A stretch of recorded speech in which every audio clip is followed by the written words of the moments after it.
Prime Minister of Fiji, Prime Minister of Italy, Prime Minister of the United Kingdom, Excellencies, participants from national governments, experts from international organizations, academic institutions, and the private sector, the third edition of the annual conference of the Coalition for Disaster Resilient Infrastructure, or CDRI, is taking place at an unprecedented time. We are witnessing an event that is being termed a once-in-a-100-year disaster. COVID-19 pandemic had taught us that in an interdependent and interconnected world, no country, rich or poor, in the east or west, north or south, is immune to the effect of global disasters. In the 2nd century AD, the Indian scholar Sage Nagarjuna wrote verses on dependent arising. Pratit Samutpada, he showed the interconnectedness of all things, including human beings. This work shows the manner in which human life unfolds in the natural and social worlds. If we deeply understand this ancient wisdom, we can reduce the vulnerabilities of our current global system. On one hand, the pandemic has shown us how impacts can quickly spread across the world. And on the other hand, it has shown how the world can come together to fight a common threat. We saw how human ingenuity can solve even the most difficult problems. We have developed vaccines in a record time. The pandemic has shown us that innovation to address global challenges can come from anywhere. We need to foster a global ecosystem that supports innovation in all parts of the world and its transfer to places that are most in need. The year 2021 promises to be a year of swift recovery from the pandemic. The lessons from the pandemic, however, must not be forgotten. They apply to not only public health disasters, but other disasters as well. We have a looming climate crisis. As the UN Environment Chiefs recently said, there is no vaccine for the climate crisis.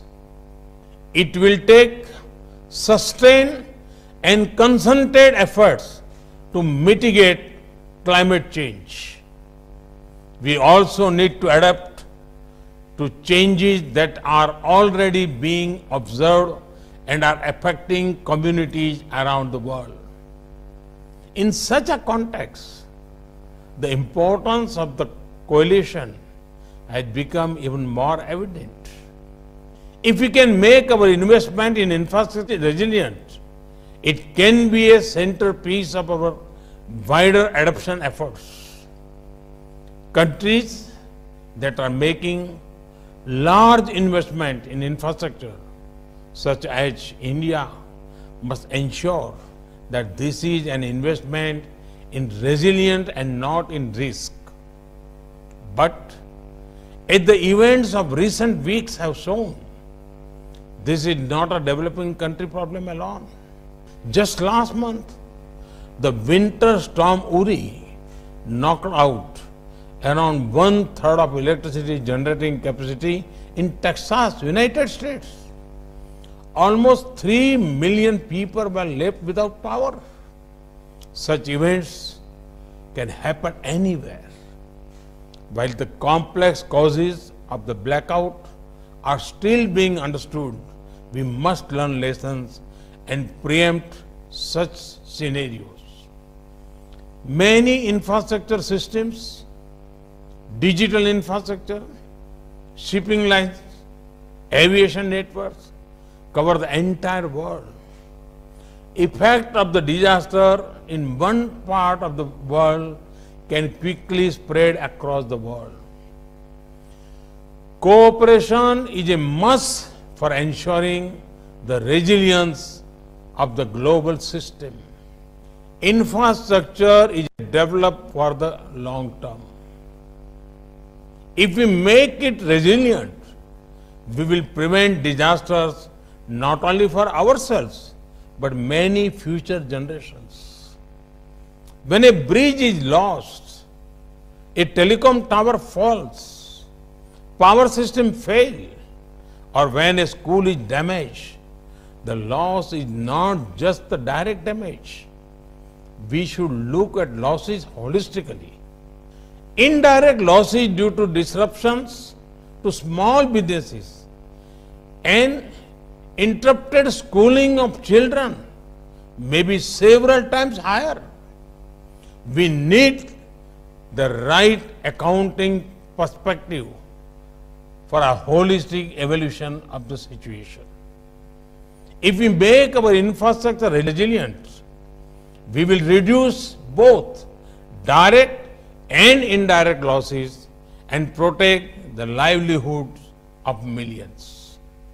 In CDRI's formative years, we are grateful to have the leadership of the United Kingdom alongside India. In the year 2021 is a particularly important year. We are approaching the midpoint of the Sustainable Development Goals, the Paris Agreement, and Sendai Framework. The expectations from COP26 to be hosted by the UK and Italy later this year are high. This partnership on resilient infrastructure must play its important role in helping meet some of those expectations. In this regard, I would like to share a few key areas that need to be accorded priority.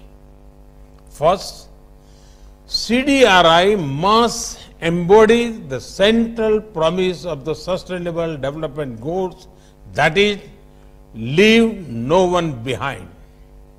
This means that we have to put the concerns of the most vulnerable nations and communities first. In this regard, the small island developing nations that are already experiencing the impact of worsening disaster must have easy access to all the technology, knowledge, and assistance that they consider necessary. We must have the capability and support to adapt global solutions to the local context. Second, we must take stock of the performance of some of the key infrastructure sectors, particularly health infrastructure and the digital infrastructure that played a central role during the pandemic. What are the lessons from these sectors? And how can we make them more resilient for the future? At the national and sub-national level, we have to invest in capabilities for integrated planning, structural design, availability of modern materials and a large number of skilled personnel in all infrastructure sectors. There is need for research and development in all these areas. Third, in our quest for the resiliency, no technological system should be considered too basic or too advanced. The CDRI must maximize the demonstration effect of the application of technology. In Gujarat, we built India's first hospital with base isolation techniques. Now, base isolators for earthquake safety are manufactured in India itself. In the current context, we have many more opportunities. We must harness the full potential of geospatial technologies, space-based capabilities, data science, artificial intelligence, material science, and combine it with local knowledge to pursue resilience. And finally, the notion of resilient infrastructure must become a mass movement, galvanizing the energies of not just the expert and formal institution, but also communities and particularly the youth. A social demand for resilient infrastructure will go a long way in improving compliance to standards. Investing in public awareness and education is a key aspect of this process. Our education system must enhance the awareness of locally specific hazards and their possible impact on infrastructure. In closing, I would like to say that CDRI has set a challenging and urgent agenda for itself, and it will be expected to demonstrate results very soon.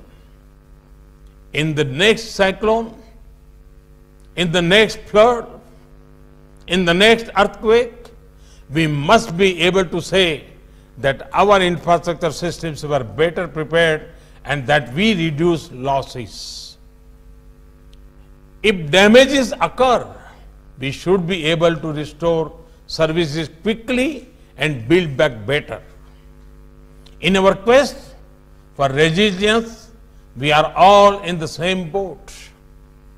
As the pandemic has reminded us, no one is safe till everyone is safe.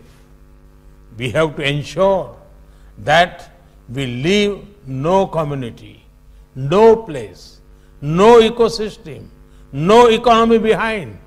Just as the fight against the pandemic mobilized the energies of the world's 7 billion people, our quest for resilience must build on the initiative and imagination of each and every individual on this planet.